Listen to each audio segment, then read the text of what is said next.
Welcome to the Chelsea Fans Channel. I am here in glorious Marseille for the England game. Like all England fans, I genuinely believe that England are going to win the European Championships. I do this every time there's a tournament.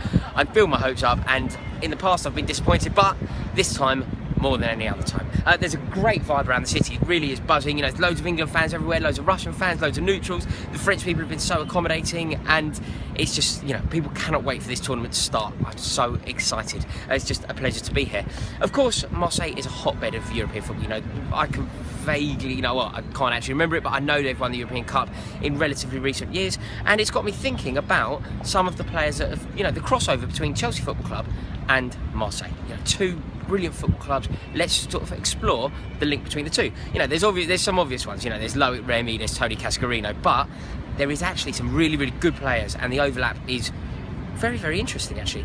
The place I'm going to start, the first, you know, number 5 on this top 5 list is Didier Deschamps. Deschamps is the current boss of the French national team. I think he's a really brilliant player. You know, he was famously called the water carrier by Eric Cantona, but I think it's misleading. He was a remarkable football player, contributed brilliantly to Chelsea, and is actually responsible for Dennis Wise having his most prolific season in a Chelsea shirt. So number 5 is Didier Deschamps. Number 4 is our current fullback, Cesar Azpilicueta. We bought him from Marseille, and they must still be thinking that they've been shortchanged. I cannot believe that we got him for such a good price. You know, Azpilicueta is a brilliant player. Jose Mourinho famously said that if he had 11 Azpilicuetas, he would win the Champions League. He's been a remarkable player for us, and he's an ever-present and so reliable. I can't really think of the time where he's let us down. He's a really good player. Huge fan of his. That leads us on to number 3 on this list, and that is of course Claude Makélélé. Claude Makélélé is the only football player that I can think of that has had a position on the pitch named after him. You can actually play the Makélélé role. He's, you know, the best player in his position.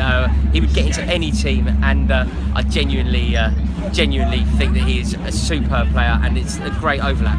The next one that I'm going to talk to you about is Marcel Desailly. Marcel Desailly is, you know, a remarkable player and has scored such big goals for Chelsea. People forget that he scored in the game that prompted Roman Abramovich to buy us. He scored in that game. He's also one of the few players to have won the Champions League in consecutive seasons for 2 different clubs. That's how big a player he is. You know, he won it here in Marseille, and then he went on to win it with AC Milan. Yeah, a remarkable player, one of the best, and a player that John Terry attributes to giving him the best start in football. You know, he really did learn everything from Desailly. And I think the obvious place where we're going to finish now is Didier Drogba. You know, you just can't. You know, I run out of superlatives when I talk about this man. But he is the king of Munich. He has been such a brilliant player for Chelsea.